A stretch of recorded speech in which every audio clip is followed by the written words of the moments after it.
ಶುಭೋದಯ, ನಮಸ್ಕಾರ, welcome to Yoyo Kannada. ಬನ್ನಿ ಈಗ ನೋಡೋಣ ಶನಿವಾರಪೇಟೆಯಲ್ಲಿ ಚಿನ್ನದ ಬೆಲೆ. ಇತ್ತೀಚೆಗೆ ಭಾರಿ ಏರಿಕೆ ಕಂಡಿದ್ದ ಚಿನ್ನದ ಬೆಲೆ ನಿನ್ನೆ ಸ್ವಲ್ಪ ಇಳಿಕೆ ಕಂಡಿದ್ದು ಇಂದು ಇದೇ ಬೆಲೆ ಮುಂದುವರೆದಿದೆ. ಅಂತಾರಾಷ್ಟ್ರೀಯ ಮಾರುಕಟ್ಟೆಯಲ್ಲೂ ಚಿನ್ನದ ಬೆಲೆಗಳು ಕುಸಿದಿವೆ. ದೇಶೀಯ ಮಾರುಕಟ್ಟೆ ಮತ್ತು ಅಂತಾರಾಷ್ಟ್ರೀಯ ಮಾರುಕಟ್ಟೆಯಲ್ಲಿ ಪ್ರಸ್ತುತ ಚಿನ್ನ ಮತ್ತು ಬೆಳ್ಳಿ ಬೆಲೆ ಎಷ್ಟಿದೆ ಎನ್ನುವುದರ ಮಾಹಿತಿ ಇದೀಗ ನಿಮ್ಮ ಮುಂದೆ. ಭಾರತದಲ್ಲಿ ಸದ್ಯ 10 ಗ್ರಾಂನ 22 ಕ್ಯಾರೆಟ್ ಚಿನ್ನದ ಬೆಲೆ 70,990 ರೂಪಾಯಿ. 24 ಕ್ಯಾರೆಟ್ನ ಅಪರಂಜಿ ಚಿನ್ನದ ಬೆಲೆ 77,440 ರೂಪಾಯಿ. ಬೆಂಗಳೂರಲ್ಲಿ 22 ಕ್ಯಾರೆಟ್ನ 10 ಗ್ರಾಂ ಚಿನ್ನದ ಬೆಲೆ ನಿನ್ನೆ 200 ರೂಪಾಯಿ ಇಳಿಕೆಯಾಗಿದ್ದು ಪ್ರತಿ 10 ಗ್ರಾಂಗೆ 71,000 ರೂಪಾಯಿ ವಹಿವಾಟು ನಡೆಸ್ತಾ ಇದೆ. 24 ಕ್ಯಾರೆಟ್ನ ಅಪರಂಜಿ ಚಿನ್ನದ ಬೆಲೆ 220 ರೂಪಾಯಿ ಇಳಿಕೆಯಾಗಿದೆ. 77,450 ರೂಪಾಯಿ ವಹಿವಾಟು ನಡೆಸ್ತಾ ಇದೆ. ಇಂದು ಕೂಡ ಇದೇ ಬೆಲೆಗಳು ಮುಂದುವರಿಯಲಿವೆ. ಇಂದು ಬೆಳ್ಳಿ ಬೆಲೆ ಸ್ಥಿರವಾಗಿದೆ. ಅಂತಾರಾಷ್ಟ್ರೀಯ ಮಾರುಕಟ್ಟೆಯಲ್ಲಿ ಬೆಳ್ಳಿ ಬೆಲೆ ಇಳಿಮುಖವಾಗಿದ್ರೂ ದೇಶೀಯವಾಗಿ ಯಾವುದೇ ಬದಲಾವಣೆಯಾಗಿಲ್ಲ. ಬೆಂಗಳೂರಲ್ಲಿ ಪ್ರತಿ ಕೆಜಿ ಬೆಳ್ಳಿ ಬೆಲೆ 1,03,000 ರೂಪಾಯಿ ವಹಿವಾಟು ನಡೆಸ್ತಾ ಇದೆ.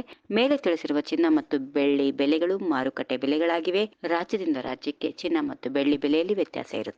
ಚಿನ್ನದ ಆಭರಣಗಳು ತಯಾರಿಸಲು ಬಳಸುವ ಕೂಲಿ ತೆರಿಗೆಗಳು ಪ್ರದೇಶದಿಂದ ಪ್ರದೇಶಕ್ಕೆ ಬದಲಾಗ್ತಾ ಇರುತ್ತವೆ. ತೆರಿಗೆಯಲ್ಲಿ ವ್ಯತ್ಯಾಸವಾದಾಗ ಬೆಲೆಯಲ್ಲಿ ಕೂಡ ವ್ಯತ್ಯಾಸ ಇರುತ್ತದೆ. ಚಿನ್ನಕ್ಕೆ ಬೇಡಿಕೆ ಹೆಚ್ಚಾದಾಗ ಅದರ ಬೆಲೆ ಏರುತ್ತದೆ. ಹಬ್ಬಗಳು, ಹೂಡಿಕೆ, ಆಭರಣಗಳ ತಯಾರಿಕೆ ಇತ್ಯಾದಿ ಕಾರಣಗಳಿಂದ ಚಿನ್ನಕ್ಕೆ ಬೇಡಿಕೆ ಹೆಚ್ಚಾಗಬಹುದು. ಇದೇ ರೀತಿ ಚಿನ್ನದ ಸರಬರಾಜು ಕಡಿಮೆ ಆದಾಗ ಅದರ ಬೆಲೆ ಏರಿಕೆ ಆಗುತ್ತೆ. ಸರ್ಕಾರದ ಆಮದು ರಫ್ತು ನೀತಿಗಳು, ತೆರಿಗೆ ಸುಂಕಗಳು ಇತ್ಯಾದಿಗಳು ಚಿನ್ನದ ಬೆಲೆಯ ಮೇಲೆ ಪರೋಕ್ಷವಾಗಿ ಪರಿಣಾಮ ಬೀರಬಹುದು.